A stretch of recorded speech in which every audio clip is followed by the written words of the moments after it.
नमस्ते। प्राथमिक न्याय हो तो ऐसा कहानी फुल स्टोरी நியாயம்னா இப்படி தான் இருக்கணும். பகுத் சமய் பெஹலே கி பாத் கை, நிறைய நாளுக்கு முன்னாடியான ஒரு விஷயம்.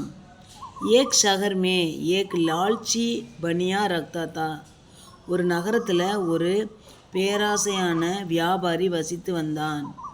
உஸ்கா ஏக் குவான் தா, அவனுக்கு ஒரு கிணறு இருந்தது. ஏக் தின் உஸ்னே வஹ் குவாங் நாராயணுக்கோ பேச் தியா, ஒரு நாள் அந்த கிணற்றை நாராயணுக்கு வித்துட்டான். நாராயண் சீதா சாத்தா ஆத்மிதா, நாராயணன் ஒரு அமைதியான மனிதன். दूसरे दिन जब नारायण उस कुएं से पानी भरने के लिए पहुंचा तो बनिया ने कहा, அடுத்த நாள் எப்போ நாராயணன் அந்த கிணத்துல தண்ணியை நிரப்புறதுக்காக வரானோ அப்போ அந்த வியாபாரி சொல்கிறான், தும் is குவே say pani Nahi per சக்தே, நீ இந்த கிணற்றில் தண்ணியை நிரப்ப முடியாது. நாராயண் யஹ் பாத் சுன்கர் ஹைரான் ரஹ் கயா, நாராயணன் இந்த விஷயத்தை கேட்டதுமே ஆச்சரியப்படுறான்.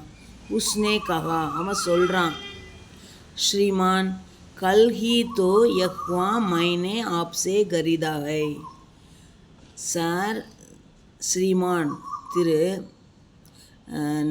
சார், நேற்று தான் நான் இந்த கிணற்றை உங்ககிட்ட இருந்து வாங்கினேன்.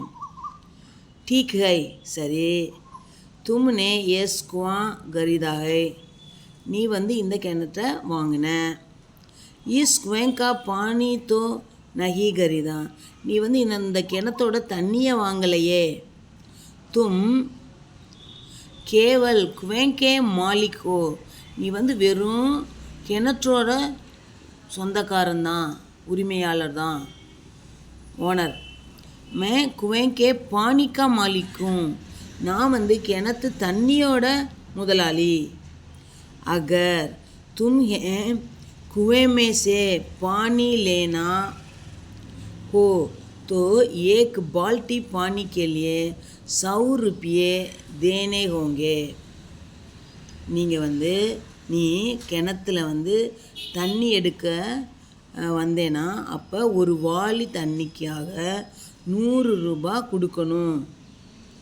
நாராயண் மன்ஹி மன் பகுத் துக்கி ஹுவா, நாராயண் ரொம்ப கவலை ஆயிட்டான். வகு ராஜா கே பாஸ் பகுஞ்சா, அவன் ராஜா கிட்ட போகிறான். அவர் நியாய் மாங்கனே லகா, அவன் நியாயம் கேட்க தொடங்குறான். ராஜா நே சாரி பாத்தே சுன்னே கே பாத் பனியே கோ புலாயா அவர் பூச்சா, ராஜா எல்லா விஷயத்தையும் கேட்ட பிறகு அந்த வியாபாரியை கூப்பிடுறான். அப்புறம் கேட்குறான், அப் உஸ் குவேங் கா மாலிக் கவுன் ஹை, இப்போ இந்த கிணத்தோட முதலாளி யார்? மகாராஜ் உஸ் குவேங் கா மாலிக் தோ நாராயண் ஹை, மகாராஜா அந்த கிணத்தினுடைய முதலாளி நாராயணன். லேக்கின் உஸ் குவேங் கே பானி கா மாலிக் மே ஹூம், அந்த கிணத்து தண்ணியோட முதலாளி நான் தான். ராஜா பனியக்கி சாலாக்கி சமஜ் கயே, ராஜா அந்த வியாபாரியோட தந்திரத்தை புரிந்து கொண்டார். உன்ஹோனே பூச்சா, அவர் கேட்குறார், வகு குவேந்தோ நாராயண் கா ஹைனா, அந்த கிணறு நாராயணனோட தானே. அவர் உஸ் குவேங் கா பானி ஆப்கா ஹை, அந்த கிணற்றினுடைய தண்ணி உங்களோடதா? ஜி மகாராஜ், ஆமாம் மகாராஜா.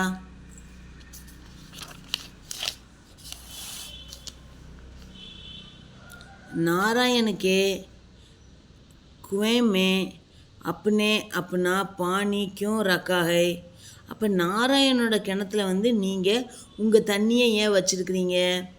ஆப் அப்படின்னா பானி வஹாசே நிக்கால்லேன், நீங்கள் உங்களோட தண்ணியை வெளியே எடுத்துருங்க. ஜப் தக் பானி கி ஏக் பூந்த் பி உஸ் குவே மே ரஹேகி, எப்போ வரைக்கும் தண்ணியோட ஒரு சொட்டு அந்த கிணத்துல இருக்கோ, ஒரு துளி இருக்கோ, आपको प्रतिदिन किराए के रूप में 1000 रुपये नारायण को देने होंगे. நீங்கள் வந்து ஒவ்வொரு நாளும் வாடகைன்ற தோற்றத்தில் 1000 ரூபாய் நாராயணுக்கு கொடுத்துட்டே வரணும். ராஜா கா ஃபைஸ்லா சுன்கர் பனியா ஏக்தம் ஹக்கா பக்கா ரகு கயா. ராஜாவோட இந்த முடிவை கேட்டதுமே அந்த வியாபாரி வந்து ஒரு நிமிடத்தில் அப்படியே மூர்ச்சேட்டு போனவன் ஆயிட்டான். ஆச்சரியப்பட்டு போனான். அதே வகு ராஜா கே சரணோ மே கிர்கர் மாஃபி மாங்கனே லகா. அவன் வந்து ராஜாவோட பாதத்தில் சரணடைந்து கீழே விழுந்து மன்னிப்பு கேட்க தொடங்கினான். இஸ் பார் தோ ஆப்கோ மாஃப் கர்த்தாகும். இந்த தடவை உங்களை மன்னிக்கிறேன். லேக்கின் ஃபிர் கபி கிசி கோ இஸ் தரக் பரேஷான் கியே தோ கராகிரஹ் மே டால்வா தூங்கா. ஆனால் பிறகு எப்பயாவது இந்த மாதிரி ஏதாவது பிரச்சனை பண்ணீங்க அப்படின்னா நான் சிறைச்சாலைக்குள்ளே உங்களை போட்டுருவேன். முஜே க்ஷமா கர் தீஜியே, என்னைய மன்னித்திருங்க மகாராஜா அப்படி சொல்கிறார். தன்யவாத்.